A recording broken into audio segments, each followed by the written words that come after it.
Good morning, everyone. I am here with a really great book called Martin's Big Words. It's about Dr. Martin Luther King Jr. It's written by Doreen Rappaport, and I read it every year. Tomorrow is Dr. Martin Luther King Jr.'s birthday on the 15th. We observe his birthday on the 18th, which is Monday, and that is why there's no school on Monday. I love this book. It's one of my top 2 favorite Dr. Martin Luther King Jr. books. I'm going to read you guys the other one tomorrow on his actual birthday. I hope you enjoy this book. Martin's Big Words. Everywhere in Martin's hometown, he saw the signs, white only. His mother said these signs were in all southern cities and towns in the United States. Every time Martin read the words, he felt bad, until he remembered what his mother told him.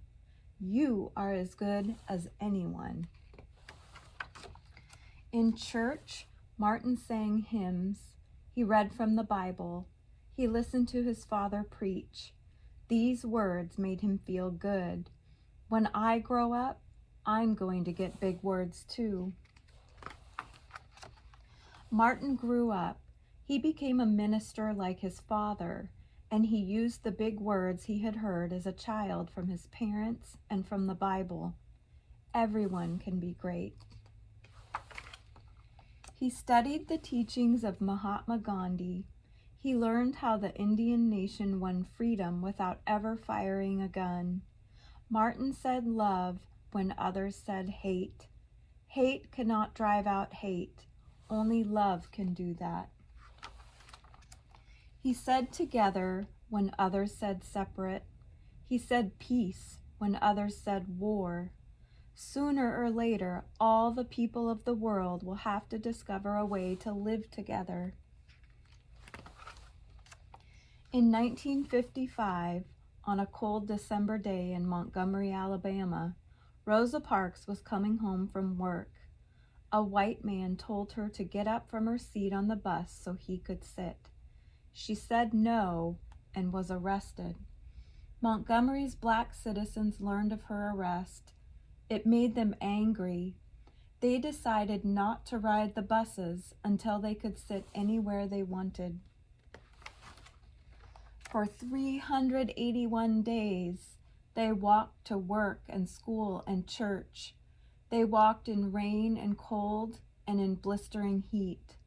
Martin walked with them and talked with them and sang with them and prayed with them until the white city leaders had to agree they could sit anywhere they wanted. When the history books are written, someone will say there lived black people who had the courage to stand up for their rights. In the next 10 years, black Americans all over the South protested for equal rights. Martin walked with them and talked with them and sang with them and prayed with them. White ministers told them to stop. Mayors and governors and police chiefs and judges ordered them to stop, but they kept on marching. Wait! For years I have heard the word wait. We have waited more than 340 years for our rights. They were jailed and beaten and murdered, but they kept on marching. Some black Americans wanted to fight back with their fists.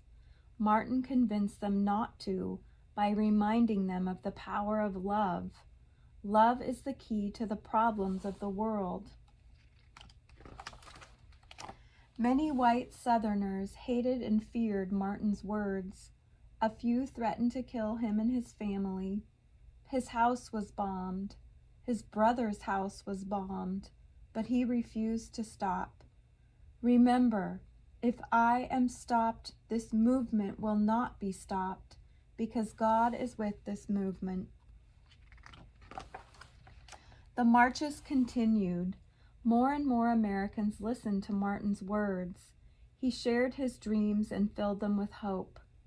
I have a dream that one day in Alabama, little black boys and black girls will join hands with little white boys and white girls as sisters and brothers.